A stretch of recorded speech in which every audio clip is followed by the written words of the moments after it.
je asi part 3 s koněm na tyči. Výšťka. A tentokrát mu dám upléct, udělat nějaký prostě něco s vláskama. S hřívou. Brrr. Takže, čekajte. Teď mu půjdem sundat toto a toto. Já ukážu pak, jak jsem to udělala. Tak, potřebujete stačí na to jedna gumička, upléct sopánky takhle. Těch vlasů, které ostatní hřívy, se nevšimejte. Už jsem neměla víc gumiček, byla jsem zrovna venku. Stačí takhle 2 sopánky. Tady ten, takhle. Čekejte. Takhle jeden vepředu. A takhle jeden jakože tady. Tak. A teď vám ukážu, jak jsem to i rozdělila. Tak čekejte.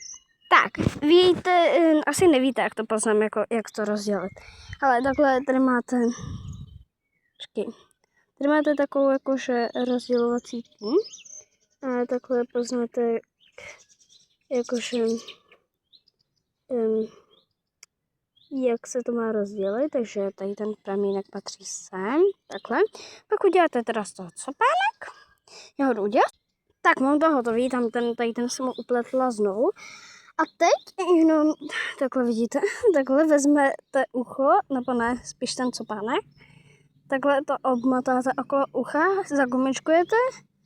Takhle stačí mu to třeba provlíct, pokud nemáte gumičky asi venku a nechcete chodit domů. Obmotáte, čekajte. Tak, tady takhle je ta gumička. A pokud máte jenom jednu gumičku a nezbyde vám na to ještě na ten jeden, tak stačí to takhle obmotat. Takhle. A takhle mu to provlíct. Takhle. Tak mu to jenom utáhnete. Takhle.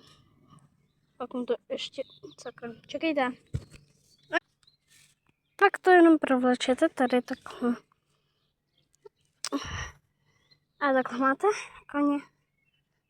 Nemusíte to dělat, jestli se vám to nelíbí. Takhle. Asi.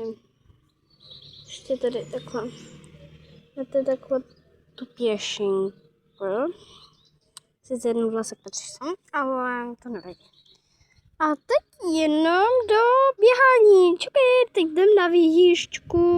Sice jenom krátká výjížďka, ale aspoň něco.